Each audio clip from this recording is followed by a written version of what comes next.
नमस्कार। Sanskrit party online class में आपका हार्दिक स्वागत है। इस कक्षा से पूर्व की कक्षाओं में हमने समास, संधि, कारक, उच्चारण स्थान आदि के विषय में पढ़ा है। समासों के प्रमुख भेदों के अंतर्गत हमने अविभाव, तत्पुरुष, कर्मधारय आदि समासों के बारे में पढ़ लिया है। अब इस कक्षा में आज हम बहुव्रीहि समास के बारे में पढ़ेंगे। तो आइए, बहुव्रीहि क्या होता है। अन्य पद प्रधान, अन्य पद प्रधान है बहुव्रीहि, अर्थात अन्य पद जो प्रदान होता है।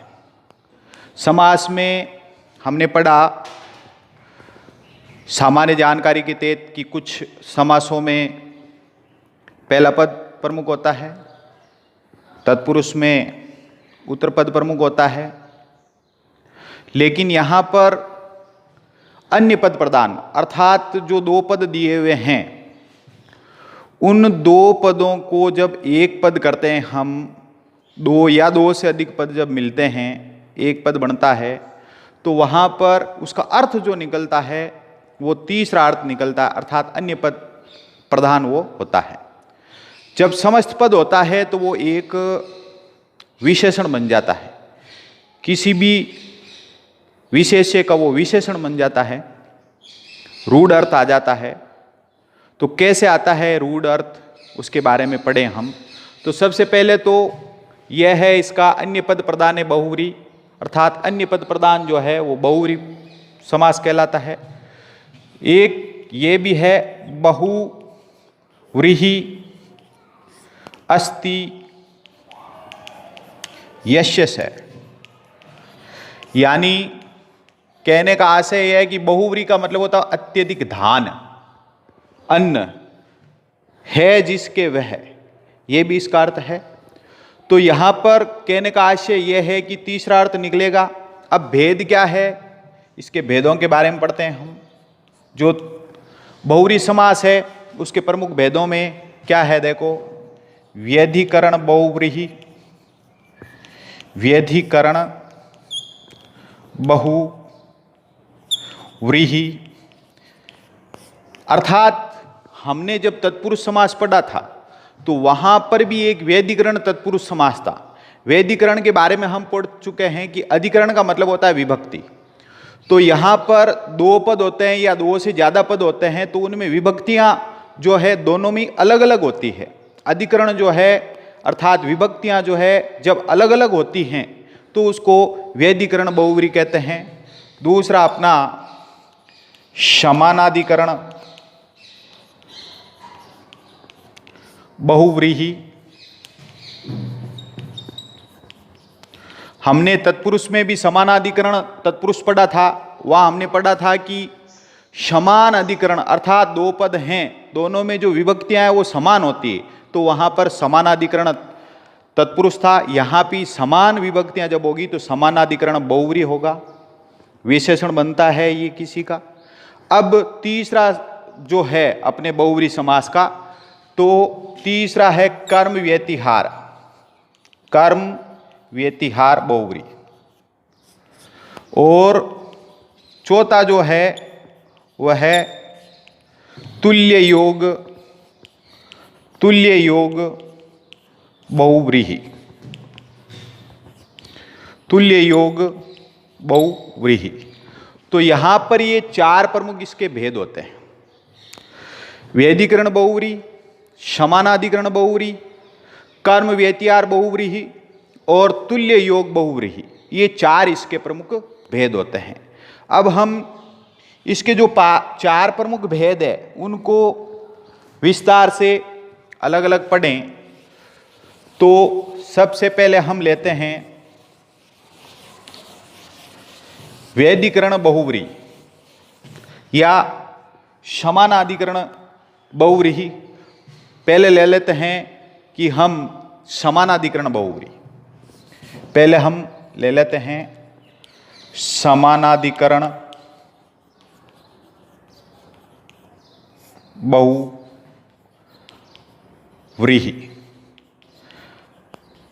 समानाधिकरण बहुव्रीहि की क्या पहचान है? दोनों पदों में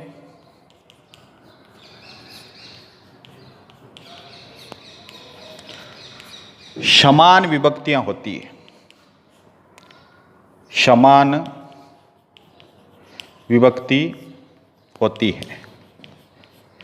यह भी 6 प्रकार का होता है। समानाधिकरण जो बहुव्रीहि है वो 6 प्रकार का होता है। कौन कौन सा है? देखिए, द्वितीय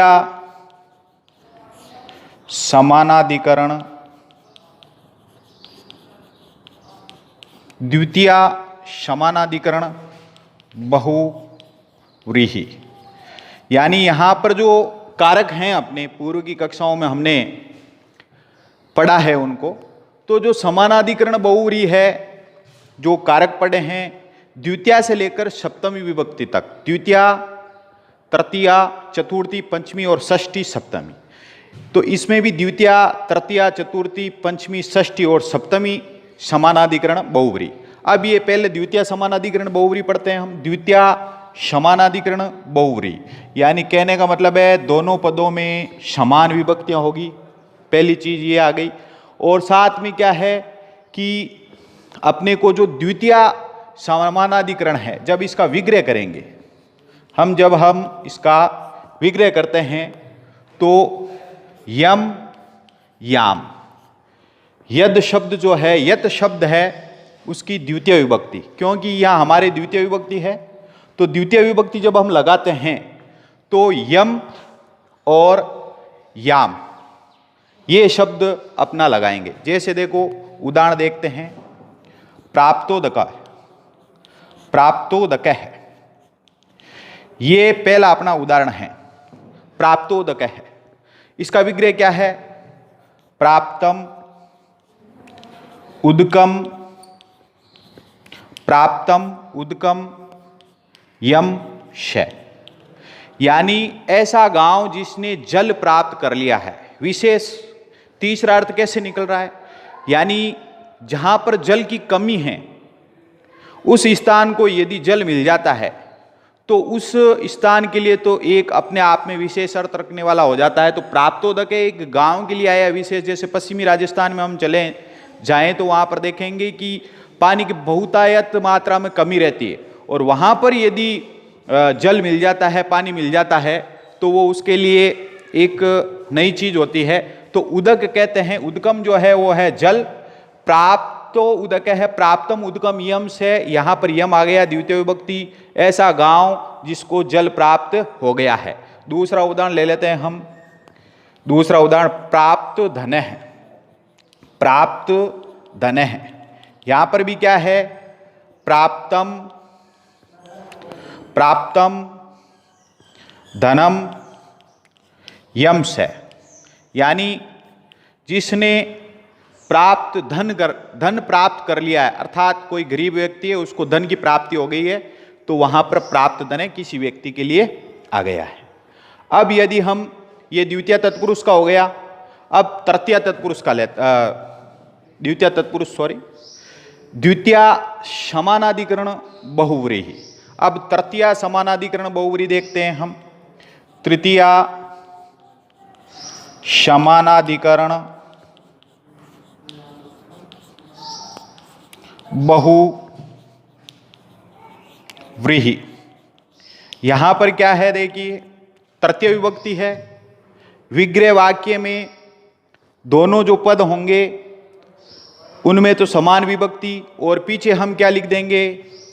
येन और यया। यद शब्द में येन और यया तृतीय विभक्ति में अपने आता है। जैसे उदाहरण के लिए देखते हैं, पहला उदाहरण लेते हैं, ऊढ़ रतः, ऊढ़ रतः, तो इसका समास विग्रह क्या है? ऊढ़ है, रथ है, येन से। ऊढ़ रथ येन से, इसमें विशेष क्या है? विशेष ये है कि जो उड़े रत है, इसमें उड़े रत येन से अनडवान, ये अनडवान है। अब अनडवान क्या है? अनडवान होता है बेल।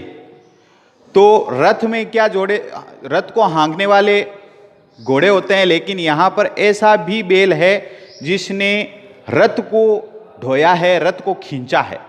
तो इसलिए ये विशेष हो गया उड़ह रथ येन से, जिसके द्वारा रथ खींचा गया है। दूसरा उदाहरण देखिए, जितेंद्रिय। दूसरा उदाहरण क्या है? जितेंद्रिय है। जितेंद्रिय क्या हो जाएगा? जितानी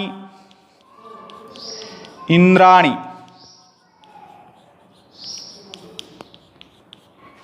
येन से, यानी इंद्रिया जिसने जीत ली है, इंद्रिया जिसने जीत ली है, ऐसा व्यक्ति। तीसरा देख लो, हत शत्रु।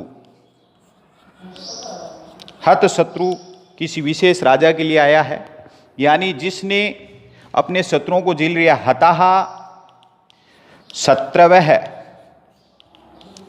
येन श, हतः शत्रवः येन से, जिसने शत्रुओं को जीत लिया है। तो इस प्रकार से ये अपना तृतीय समानाधिकरण जो है वो बहुव्रीहि पूरा हो जाता है। अब हम चतुर्थी समानाधिकरण बहुव्रीहि के बारे में पढ़ते हैं। यहां देखिए, चतुर्थी समानाधिकरण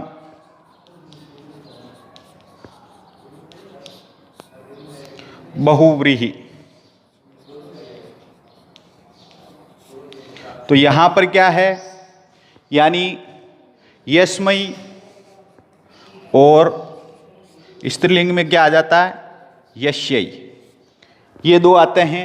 तो उदाहरण के लिए देखिए, उपहृत पशु।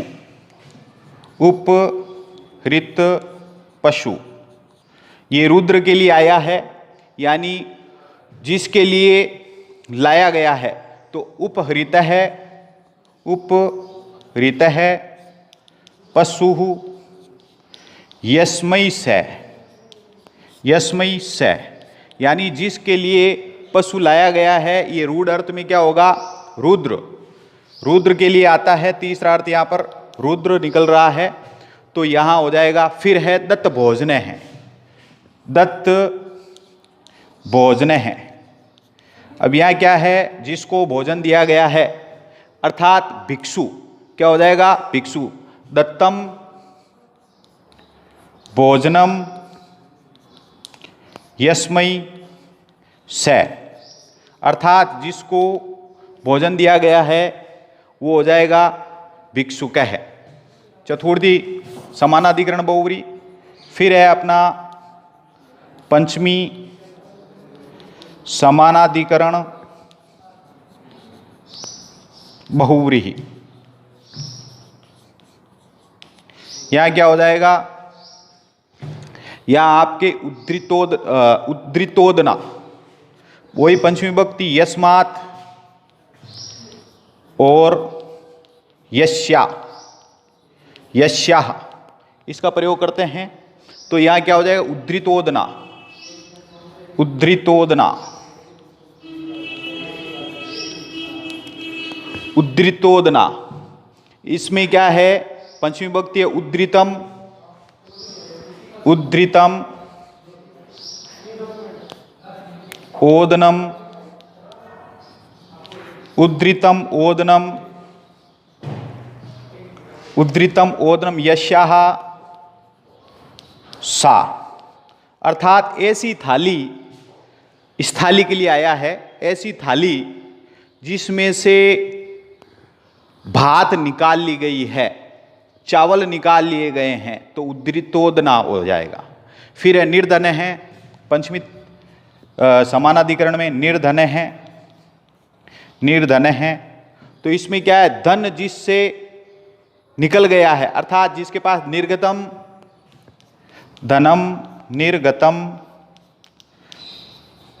निर्गतम धनम यस्मात् पुल्लिंग में आ रहा है, तो यस्मात् से यानी जिससे धन निकल गया है, निर्गत है, निर्गतम धनम यस्मात् से। फिर है देखो प्रपरणे, प्रपरणे और पतित परणे, पतित परणे। ऐसा वृक्ष जिसके पत्ते गिर गए हों, ऐसा वृक्ष जिसके पत्ते गिर गए हों, तो क्या हो जाएगा?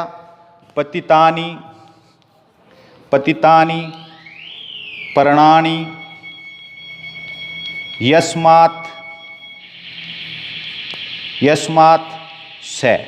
अर्थात ऐसा वृक्ष जिससे पत्ते गिर गए हैं। तो ये पंचमी समानाधिकरण बहुव्रीहि यहाँ पर अपना पूरा होता है। आसान है, ज़्यादा कठिन नहीं है।